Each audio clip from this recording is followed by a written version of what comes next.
আসসালামু আলাইকুম ওয়া রাহমাতুল্লাহি ওয়া বারাকাতুহু। ভাইজান, আমি মাওলানা আব্বাস উদ্দিন কয়েকটি বিশেষ মেসেজ আপনাদেরকে অবগত করার জন্য, মনে করিয়ে দেওয়ার জন্য আমি বলছি, যেগুলো আপনারা জানেন কিন্তু অনেক সময় যেগুলো আমরা ভুলে গিয়ে থাকি। রাসূলুল্লাহ সাল্লাল্লাহু আলাইহি ওয়াসাল্লাম বলেছেন, খায়রুকুম মান তাআল্লামাল কুরআনা ওয়া আল্লামাহ। তোমাদের মধ্যে সেই ব্যক্তি সবচাইতে ভালো যে ব্যক্তি কোরআন জানে এবং অপরকে কোরআন জানায়, যে ব্যক্তি কোরআন শিক্ষা করেছে এবং অপরকে শিক্ষা দেয়। রাসূলুল্লাহ সাল্লাল্লাহু আলাইহি ওয়াসাল্লাম বলেছেন, লাইসা মিন উম্মতি মান লাম ইউবাজ্জিল কাবীরানা ওয়া ইয়ারহাম সগীরানা ওয়া ইয়ারিফ আলিমানা। আমার উম্মত তারা নয় যারা বড়দেরকে সম্মান করে না, ছোটদেরকে স্নেহ করে না, আলিমদেরকে ইজ্জত দেয় না। বিশ্বনবী সাল্লাল্লাহু আলাইহি ওয়াসাল্লাম আরও জানিয়েছেন, ফাদলুল আলিমি আলাল আবিদি কাফাদলি আলা আদনাকুম। রাসূলুল্লাহ বলেন, আমার মর্যাদা যেমন তোমাদের উপরে, ঠিক তদ্রূপ আলিমদের মর্যাদা সাধারণ ব্যক্তির উপরে অতটা। সুতরাং আলিমদের আল্লাহ তাআলা বিশেষ মর্যাদা দিয়েছেন। আল্লাহ তাআলা বলেছেন, ইন্নামা ইয়াখশাল্লাহা মিন ইবাদিহিল উলামা। আমার বান্দাদের মধ্যে সবচাইতে বেশি আমাকে ভয় করে আলেম সম্প্রদায়। রাসূলুল্লাহ বলেছেন, আল উলামা ওয়ারাসাতুল আম্বিয়া। আলিমরা হচ্ছে নবীদের ওয়ারিস, নবীদের উত্তরসূরি। রাসূলুল্লাহ আরও বলেন, আল মুমিনুনা কা রাজুলিন ওয়াহিদ ইনিস্তাকা আইনুহু ইস্তাকা কুল্লুহু, ইনিস্তাকা রাসাহু ইস্তাকা কুল্লুহু। সমস্ত মোমেনরা একটি দেহ। যদি কোনো মোমেনের মাথা ব্যথা হয় তাহলে সমস্ত মোমেনের মাথা ব্যথা করবে। যদি কোনো মোমেন ব্যক্তির চক্ষু ব্যথা করে, সমস্ত মোমেন ব্যক্তির চক্ষু ব্যথা করবে। রাসূলুল্লাহ বলেছেন, আল মুসলিমু আখুল মুসলিম লা ইয়াজলিমুহু ওয়া লা ইউসলিমুহু ওয়া মান কানা হাজাতি আখি কানা আল্লাহু ফি হাজাতি। একটা মুসলমান অপর মুসলমানের ভাই, সে তার প্রতি জুলুম করবে না, অন্যায় আচরণ করবে না, তাকে অশান্তিতে লিপ্ত করবে না। কোনো মুসলমানের যদি কোনো হাজত হয়, কোনো চাহিদা থাকে, যদি সেই চাহিদা অপর মুসলমান চাহিদাকে পূরণ করেন, আল্লাহ তাআলা তার চাহিদাকে পূরণ করেন।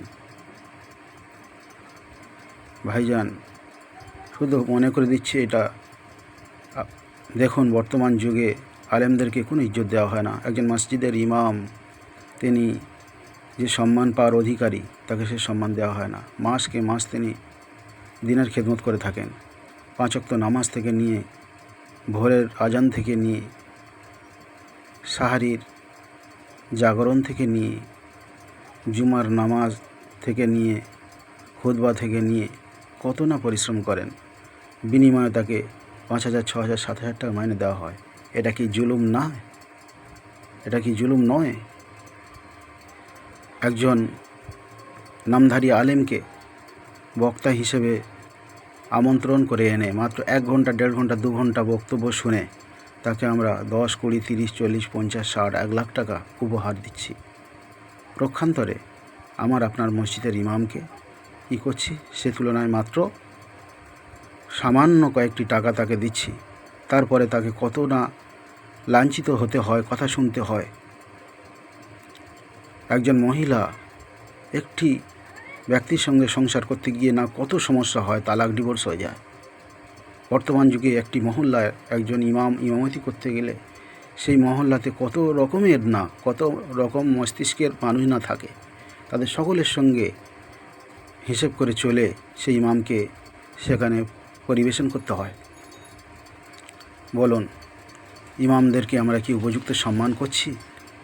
তাদের কি উপযুক্ত ইজ্জত দিচ্ছি আমরা? এটা কি জুলুম হচ্ছে না? একজন ইমাম জুমার দিনে কম বেশি আধ ঘন্টা বক্তব্য রাখলে তো 4 জুমাতে 2 ঘন্টা বক্তব্য হয়ে যায়। বলুন তো দেখি তার কত দেওয়া উচিত?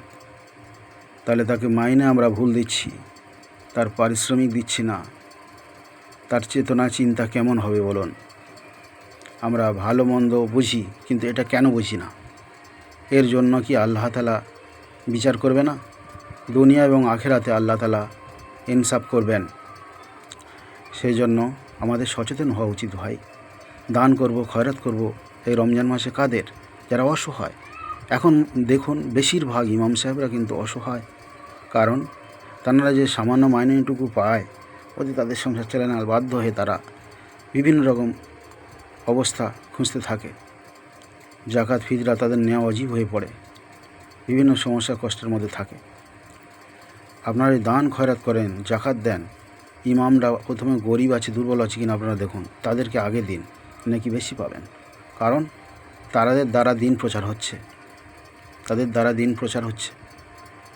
যারা এক নাইটে 30, 40, 50, 1 লাখ ইনকাম করছে, তারা পুঙ্খানুপুঙ্খানুভাবে সেই টাকা জাকাত দিচ্ছে না। জাকাত দিলে আজ সমাজে মানুষ এমন অসহায় পড়তো না। তাই মেহেরবানি করে ওলামায়ে কেরামদের মধ্যে যারা ইমাম, হাফেজ, মাওলানা, ইমাম সাহেব, এনাদের বেশি হক বলে আমি মনে করি। এটা আমার ব্যক্তিগত অভিমত, আমি চিন্তা করে দেখেছি। আপনিও আমার এই অভিমতকে একটু ভেবে দেখবেন। আল্লাহ রাব্বুল আলামিন আমাদের সবাইকার বোঝার তৌফিক এনায়েত করুন। আমিন। ওয়া আখির দাওয়ানা আনিল হামদুলিল্লাহি রাব্বিল আলামিন। আসসালামু আলাইকুম ওয়া রাহমাতুল্লাহ।